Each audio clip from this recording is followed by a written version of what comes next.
Good morning, good afternoon, good evening, folks. Michael Zuber, one rental at a time. Back with his good friend, Mr. Greg Dickerson. How you doing, sir? Doing great, Michael. Good to see you. Hey, one of the things that you did on your YouTube channel, you got the opportunity to interview Grant Cardone. What was that, like late 2020, something like that? Well, yeah, it was right after the pandemic hit. I think it was May Okay. 2020, right when everything was just starting and a lot of uncertainty out there and didn't know what was really happening. Yeah. So again, you know him, you run in the same circles, which is awesome. You had that great interview with him, which I loved. I've watched it several times. He was, as you might, he's a great promoter. He was just featured in a news article that I read, which I thought was pretty good. Near the end of it, he highlighted three areas where the average person messes up. And given that you know him, I thought you could help translate what he's saying and then also give your own little spin on it. You ready? Yeah. So the first one he talks about is discipline. The average person isn't doesn't or lacks discipline. What do you think he means by that? And then give your spin on it, please. Yeah. So discipline is, it's a lot of things. Consistency, doing what you have to do, whether you want to or not. Continuing to stay focused on what's working. So discipline, there's a lot of different ways you can look at discipline. Most people think of discipline as correction or whatever, but really at the end of the day, the initial aspects of discipline are doing the hard stuff, even when it's not working, even when you don't want to, even when everything is stacked against you. Now, there comes a time when, what you're doing is not working, you got to pivot. But when you see progress, when you have momentum, just staying with it, sticking with it, no matter what it takes, no matter what the odds are, no matter what it's coming against you, no matter how you feel, you get up and you do what you got to do, whether you want to do it or not. So that, to me, that's discipline, and sticking with that path, staying with that commitment. That's discipline to me.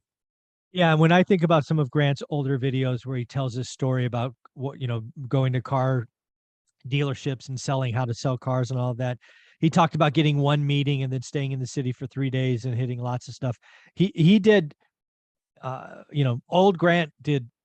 He was disciplined. He knew how to work, right? A million miles on airplanes and all of that stuff. So And he had I a think, product that works. So what I say about knowing when to quit. So, you don't always stick with something when it's not working. He had something that got results for dealerships. He was selling a sales training program. So he had a product that worked. He just didn't, he just would face rejection because dealers are yeah, set in their ways. They don't want to, change anything, and they're a hard sale. So he cut his teeth there, but he knew his program worked. So if you've got something that works, you've got proven, proof of concept, and you're getting rejection, you push through that and you keep going, because eventually it will work. And a lot of people will give up right before the biggest hit happens. So yeah. that's the difference. If something ain't working and people aren't getting results and people hate what you're doing and you're getting bad reviews, well, you gotta go do something else. Exactly. So number two for Grant, and I think this is probably always been true, but it's been accentuated in this social media environment of instant gratification, and that is patience. The average person doesn't have patience. They don't let for me they don't let momentum. They don't let things build over time, right? Wealth comes with time. But what do you think he means by patience? And then your little twist. Yeah. So, again, a number of things, but that's really it. The delayed gratification, doing what you have to do today so you can do what you want to do tomorrow, putting in the hours, putting in the reps, whether you're making money or not, whether you get paid or not. I had this conversation with somebody the other day. I spent a lot of time in businesses where I didn't get a paycheck. My employees did. Everybody else got paid, but not me. And, Mm, and I was putting, 20, 15, 20 hours a day in and not getting a dime for it. Why? Because I knew the reward and the payoff was coming down the road, once we hit critical mass. So, it's in this day and age, it's difficult too, especially for younger people, because they've grown up in an instant world. mhm. Everything you want's at your fingertips. You just, it's on your phone, and you get the instant gratification of sharing something with those, with the feedback of the likes and the shares and all that and the comments. You want something from Amazon. I want it now. And everybody's like anxious because they want it now. They got to have it now, and those types of things. So it's making it even more difficult for people. And then, there's patience when it comes to, putting a plan in place, working that plan and letting the results come, markets. So the biggest mistake most investors make in markets is they're not patient enough for the return to pay off. They want instant in and out, in and out, in and out. When, the biggest mistakes I've made is selling too soon. Mm. When I got in at the bottom in '09, I sold too soon, made good money, had a great return, but I sold too soon.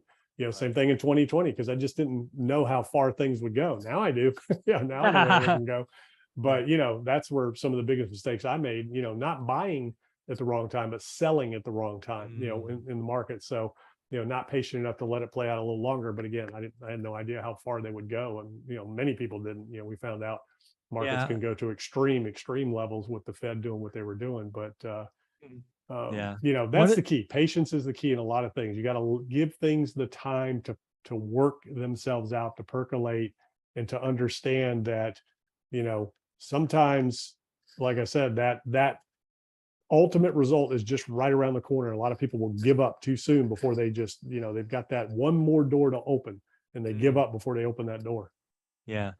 One of the things that I always try to communicate about real estate investing is the first 3 to 5 years suck. It's just so slow, right? For most people, that extra 100, 200, 300, $400 a month cash flow doesn't move the needle.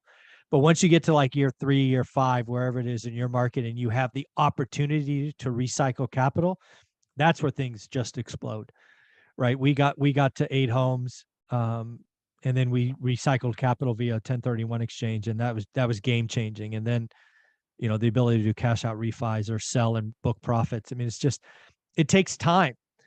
We all That's want it in tomorrow. your method, one Yep. rental at a time with single Correct. family homes. Yes, that's a slow process if you have limited resources and you're doing it literally one house at a time, because you got to get the property, you got to add the value, you got to refinance it. That requires seasoning. You can't just Mhm. refinance the day after you purchase it, unless you're using private money. Then you can do it quickly.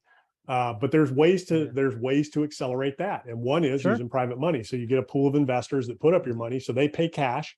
You use their cash to buy the house, renovate it. Then you can go to a lender and refinance and pull the cash out. And you can do 10 of those in a week if you want to, Yeah. because you You got have the private teams money though. funding the acquisition.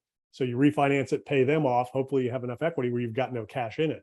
So if you take that to the next level, like I did, and use it for, development, because that was my model in development, Right. although I was using cash from my businesses as a down payment.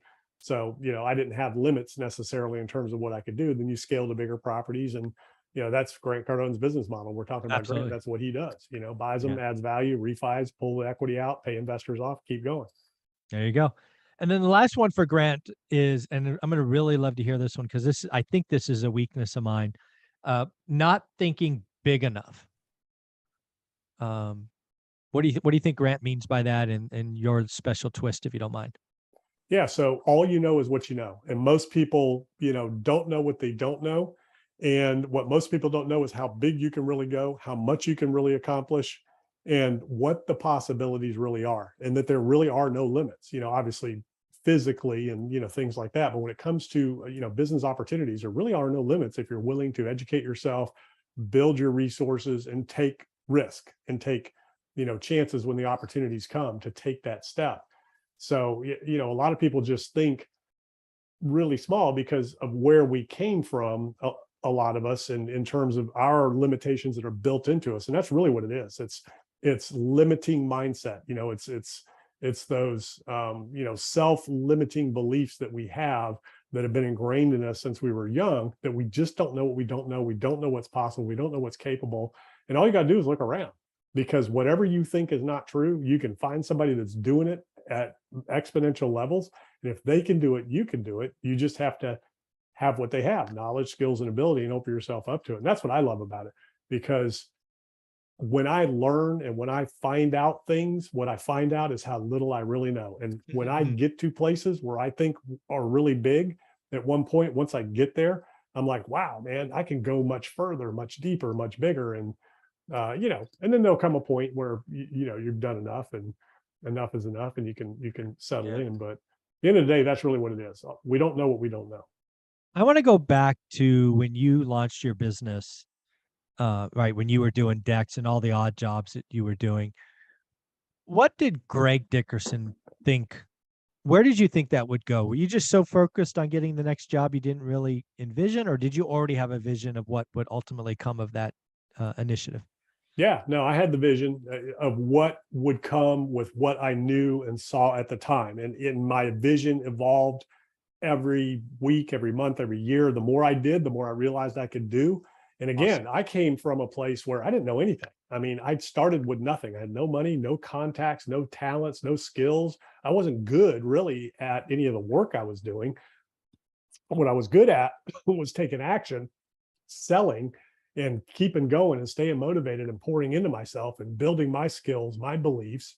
You know, it all started with marketing, but it all started with a vision too. Like literally every aspect of my life, every stage that I went through, I saw it first before it happened. I saw myself building this company, hiring these people, and I had to learn along the way because I mean I didn't go to college. I had a high school education. In fact, I took a GED. I didn't even graduate, but I took my GED so I could join the military.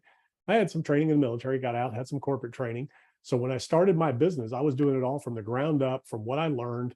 I didn't have anybody there coaching me, teaching me. I read books and just kind of, followed the path. So I did a lot of things that I thought was the way to do it, which turned out not to be the way to do it, that I learned later, but those, the path that I took is what taught me. Like I tried to do everything in-house initially, with all, in-house labor and all that. And that wasn't efficient. That wasn't the best way to grow and scale, but I grew and scaled that as far as it would go. Then when I realized, wait a minute, where I wanted to be as a developer, you have to evolve and you have to outsource and you have to leverage and, all those things. And it's that whole, employee to self-employed to business owner to investor. And that's the journey I took. I read Rich Dad, Poor Dad. I read those things. And I said, wait a minute, I've been an employee my whole life. Now I'm going to be self-employed. I have to evolve to business owner and then ultimately to investor, which was Rich Dad. I wanted to be Rich Dad. So that was my example, but there was no how you actually do it in there. They didn't tell you how Yeah. to do it. Oh, that is awesome. And you know what? If we have time, maybe we'll sneak that in is episode number 4, being Rich Dad. Because again, I read that book and I was like, I want to be Robert and Kim. You read that book, you want to be Rich Dad. I still think that's comical. I've laughed about that a dozen times. But before we get into that, where can people find you? Yeah, gregdickerson.com. That's where all my info is. Go check it out. Thank you, buddy.